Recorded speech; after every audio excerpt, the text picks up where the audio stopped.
Quelques mots pour vous dire qu'à la lecture du rapport, lecture attentive que je vais commenter au fur et à mesure, nous avons relevé un certain nombre d'éléments qui, dans la conception telle qu'elle est portée aujourd'hui, traduisent plus de notre part une forme de défiance à la démocratie représentative qu'une forme d'engouement ou d'enthousiasme porté qui amènerait à faire participer nos concitoyens.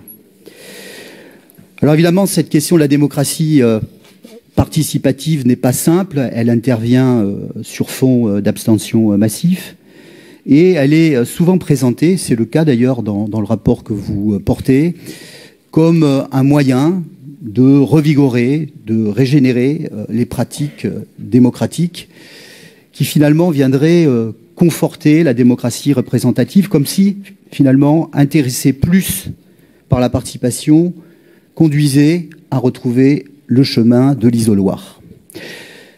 C'est un préconçu et c'est une vision des choses qui n'a pas, dans le rapport qui nous est soumis, de prolongement concret, chiffré, évalué, car aujourd'hui, au moment où nous nous parlons, rien ne prouve que le fait d'amener des populations nouvelles à participer les conduise inéluctablement à retrouver le chemin de la démocratie électorale.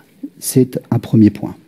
Alors évidemment, nous ne sommes pas opposés par principe à toute forme de participation. D'ailleurs, au quotidien, quelle que soit notre position sur les bancs de cet hémicycle, nous avons les uns et les autres, dans le cadre de nos mandats, quotidiennement, de nos mandats locaux, la capacité, la volonté de faire participer les habitants de nos communes et de nos territoires. Nous le faisons souvent sur des logiques qui sont des logiques de projet. Et je reviendrai là-dessus parce que c'est assez fort différent que cette vision qui nous est proposée cette année, c'est pour ça que j'interviens particulièrement cette année, je ne l'avais pas fait les années précédentes, à travers la célèbre échelle d'Einstein que vous avez repris de la participation institutionnelle, à nous proposer cette année finalement une espèce de gradation supplémentaire qui nous conduirait de la simple information à, cette fois-ci, l'autonomisation et la production de décisions publiques par les habitants eux-mêmes à travers des dispositifs sur lesquels je vais revenir. Nous avons, dans nos démocraties représentatives, une longue expérience, je le disais, des actions de proximité, de concertation, d'information, que ce soit depuis les lois de 78 sur la levée du secret et l'information, la transparence des actes administratifs, la Commission nationale du débat public sur les grands projets, la loi Vaillant sur les comités de quartier, et puis tout ce qui relève de la participation dans le cadre des quartiers prioritaires. J'ai moi-même, et je le dis parce que il y a tout de même des points positifs, donc sur le territoire de ma commune, utilisé dans le cadre de démarches de projets précises, des démarches de participation qui ont conduit d'ailleurs à ce que nous puissions obtenir le prix de la participation citoyenne, Gazette des communes, en 2019, si mes souvenirs sont bons. Ceci grâce à un soutien actif d'un des éléments présentés dans le rapport, ou d'un des outils auxquels je veux rendre hommage parce que c'est un outil utile, partagé, si mes souvenirs sont bons, avec la région et la métropole, qui est le laboratoire, en tout cas à la base, qui a permis de mettre en œuvre, en soutien, en ingénierie, des démarches nouvelles pour animer les logiques de projet, pour recueillir l'avis des citoyens, pour aussi, sans doute, remettre un peu d'horizontalité locale, je n'y suis pas du tout opposé par principe, et amener chacun à mieux s'exprimer, à libérer les paroles, car il ne s'agit pas simplement de créer des groupes pour que les gens s'expriment. Il y a aussi ce sentiment que Daniel Gaxi, dans les années 70-80, qualifiait de sentiment de compétence politique, qui fait qu'un certain nombre de nos concitoyens ne vont pas naturellement s'exprimer sur des choses qui les concernent, quand bien même nous les aurions réunis au même endroit, au même moment, pour le même projet. Donc, nous sommes plutôt favorables à toutes ces démarches quand il s'agit de consultation, de concertation sur projet, voire même de coproduction d'idées avec les élus. En revanche, il me semble que nous prenons donc aujourd'hui un tournant particulier, vous venez de l'évoquer. Le droit d'interpellation locale. Le droit d'interpellation locale, les conseils citoyens locaux, et puis l'incarnation de transformation sociale, écologique et participative dans les pratiques locales. Il me semble que la temporalité dans laquelle tout cela s'inscrit n'est vraiment pas la bonne, à un moment où, au contraire, il faudrait que nous soyons élus, comme nous le sommes ici dans cette Assemblée, sur le terrain, les fers de lance d'un certain nombre de logiques de projet, dans le cadre de l'exercice de nos mandats représentatifs. Et je ne comprends pas, à moins que la position ne soit purement idéologique, cette volonté de créer des conseils locaux. Nous sommes dans un pays où les élus locaux représentent, en termes de maillage sur le territoire, c'est d'ailleurs une singularité en Europe, à travers les communes, nous avons un certain nombre déjà d'actions de proximité.